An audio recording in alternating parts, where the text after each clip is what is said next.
Donc pour transformer les cheveux après en géométrie, première chose, quand je vais dans le... Donc là, je suis bien en Object Mode. Je vais dans le Modifier Properties. Attention, je ne suis pas dans le bon écran. Voilà. Modifier Properties. On peut voir dans le Particle System, il y a une option de conversion.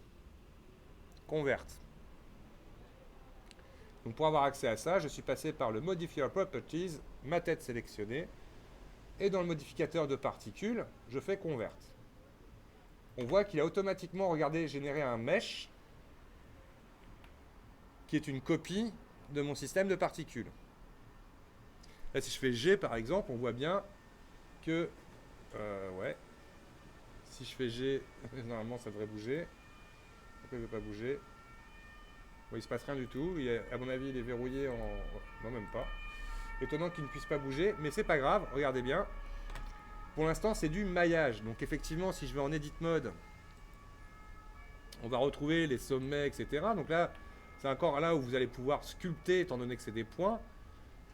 Par contre, moi, j'ai un souci de... Ah oui, je suis en accrochage. Là, donc, chaque point, en fait, vous allez pouvoir les rebouger, etc. Ah, c'est marrant, on dirait qu'il y a... Ah oui, non, parce que... N'oubliez pas que derrière, il y a les R qui sont toujours là. Donc, regardez. Donc là, une fois qu'on a fait Convert, tout bêtement, dans Object, Convert, Curve. Et du coup, nous ne sommes plus dans un objet maillage, mais dans un objet curve. Donc là, si je vais en Edit Mode de mes curves, ce n'est pas le même système d'édition. Mais regardez, c'est là où ça va être intéressant. Je reste en Object Mode pour le moment. Dans les propriétés de mes curves, vous avez une partie qui va vous permettre, dans Géométrie, de l'extruder. Et là, ça va vous générer un plan. On peut voir que par défaut, il n'est pas vraiment orienté comme je le souhaiterais de partout. Donc je vais vous montrer comment on réoriente tout simplement ces cheveux, ces bandes de cheveux. Donc en Edit Mode.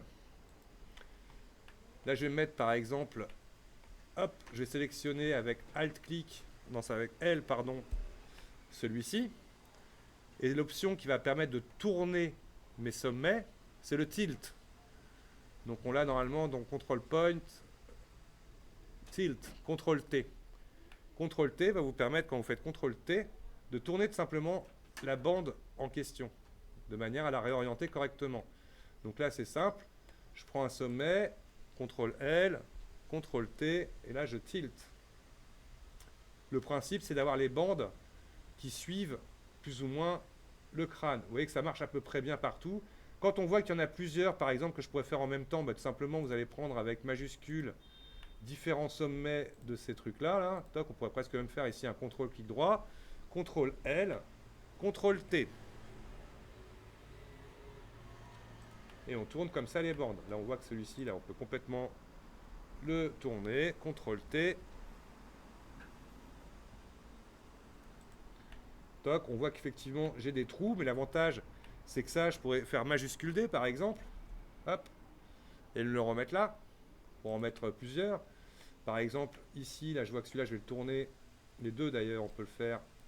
Ah, attention, j'avais encore une sélection. CTRL L, CTRL T. Donc, il y a un petit travail comme ça, là, de mise en position de mes trucs. Mais comme je rappelle, là, je vais prendre par exemple juste un, comme ça. Majuscule D pour copier. Voilà. Et là, je vais pouvoir G, grab, etc. Toc. Pour venir recouvrir ma tête complètement. Si vous avez du mal avec l'affichage, ce que vous pouvez faire à chaque fois, c'est séparer les cheveux par cheveux. Dans ces cas-là, je vous conseille de créer une collection et les faire quasiment un par un. Donc là, je rappelle, le CTRL L, on l'a déjà vu pour sélectionner les linked. On a vu là le CTRL T qui permet de pivoter notre mèche au niveau... hop, CTRL L d'abord. CTRL T. Un autre raccourci, CTRL L, pardon, qui va être intéressant à connaître, CTRL T, c'est si vous voulez changer de variation de taille. Donc là, pareil, lui, il n'est pas du tout bien. CTRL L, CTRL T. J'essaie d'accélérer un petit peu le process. Et il y en a encore un là, CTRL L, CTRL T. Ok. Donc là, ça commence à viendre. Je vais isoler une strand, on va dire une mèche. Donc là, je prends bien un point, je m'assure que ce soit le bon point, CTRL L, et je vais faire majuscule H. Vous voyez, j'ai masqué tout le reste pour vous montrer les autres possibilités que vous avez. Donc ça, c'est des sommets. Effectivement, vous pouvez redéplacer, extruder, E. Si vous voulez par exemple continuer, là, avec E, je peux extruder, etc., etc. Avec G, vous allez pouvoir déplacer vos points. Donc là, je montre un exemple complet de ce que vous allez pouvoir faire avec ça.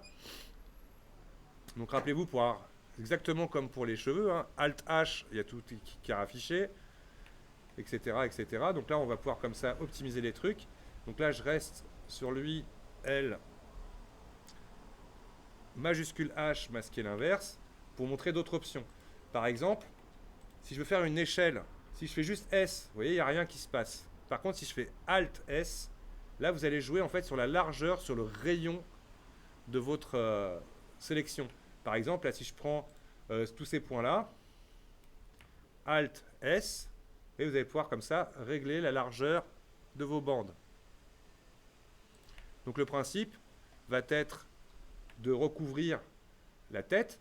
Donc là où c'est simple, c'est qu'à partir du moment où on a fait déjà positionner quelques cheveux correctement, donc là je vais prendre celui-là, CTRL L, majuscule D, pour lancer la copie. Et vous voyez là je viens grossièrement hop, fermer mes objets. Donc là je vous laisse le temps de jouer avec ça. Et